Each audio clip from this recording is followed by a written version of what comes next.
All right, check in. We're about halfway through, I guess, day 2. So I took these 2 poles that were already here, sunk in the ground a couple feet, and I just leveraged those to fasten this crossbar with some fasteners here, and then a couple more verticals, and filled in the gaps with some hog fence. And man, this thing, I gotta tell you, this thing is solid, and I haven't even tied up the top parts yet.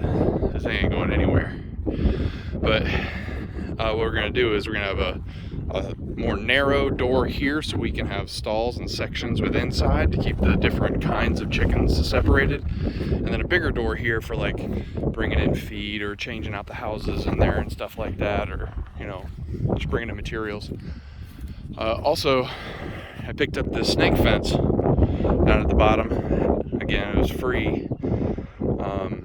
The in-laws had a neighbor who were having some work done, so I said I'll remove it if I can have it. And I got, oh man, a little over 100 yards of it. I mean, we used it all the way around all the rabbits and chicken house over here, and still have more to go around here. So we're going to bury about 8 inches down in the ground, and then tie it all the way around, and then at the top we'll just do chicken wire, loose chicken wire all the way across the top, just so the ducks and chickens can't fly up and out of it. So what I'm doing over here though is I took the actual trampoline, because it was real windy today, and these springs and the netting create tension, downward tension, that I can then fasten to the poles, and it gives it even more strength, and it's a great sunbreaker barrier. So what we're gonna do is I'm gonna cut it in half here.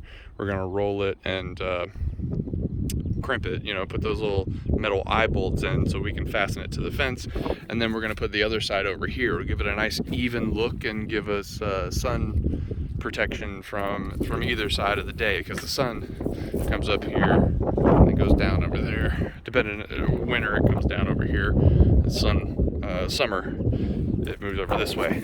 So what we want to do, and this is certainly going to be day 4 or 5, next weekend, the weekend after that, is in this small door here we'll have a step-in stall, boop, and then we'll have a stall and another stall for chicks, and then we'll have the big area out here for ducks.